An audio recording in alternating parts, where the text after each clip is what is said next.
नमस्कार।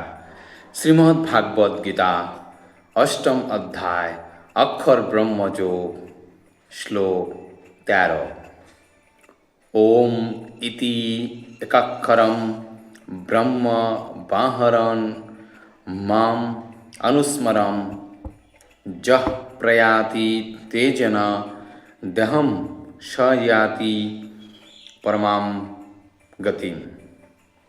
ओम অর্থাৎ ওমকার, ইতি অর্থাৎ এইভাবে, একাক্ষরম অর্থাৎ এক অক্ষর, ব্রহ্ম অর্থাৎ ব্রহ্ম, ব্যাহরণ অর্থাৎ উচ্চারণ করতে করতে, মাম অর্থাৎ আমাকে, অনুস্মরণ অর্থাৎ স্মরণ করে, যহ অর্থাৎ যিনি, প্রয়াতি অর্থাৎ প্রয়াণ করেন, তেজন অর্থাৎ ত্যাগ করে, দেহম অর্থাৎ দেহ, স অর্থাৎ তিনি, ইয়াতি অর্থাৎ প্রাপ্ত হন, পরমাম অর্থাৎ পরমা, গতিম অর্থাৎ গতি।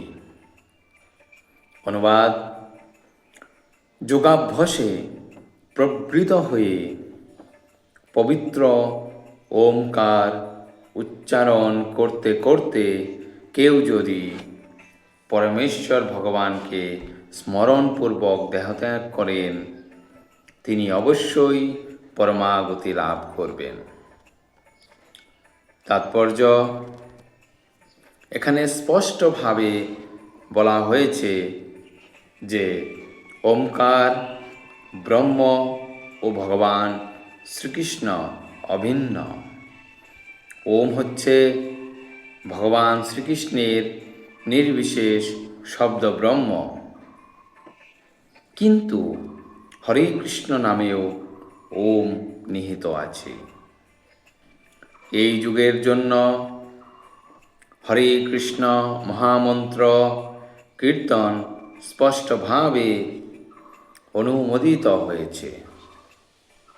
তাই কেউ যদি জীবনের অন্তিমকালে হরে কৃষ্ণ কৃষ্ণ কৃষ্ণ হরে হরে, হরে রাম রাম রাম হরে হরে এই মহামন্ত্র কীর্তন করতে করতে দেহত্যাগ করেন, তাহলে নিঃসন্দেহে তিনি তার সাধনা অনুসারে যে কোনো একটি চিন্ময় লোকে পৌঁছাবেন। কৃষ্ণ ভক্তেরা কৃষ্ণলোক গোলক বৃন্দাবনে প্রবেশ করেন। সবিশেষবাদীদের জন্য বৈকুণ্ঠলোক নামক পরব্রহ্মে আরও অসংখ্য গ্রহলোক আছে, আর নির্বিশেষবাদীরা স্থিত হন ব্রহ্মজ্যোতিতে। ধন্যবাদ।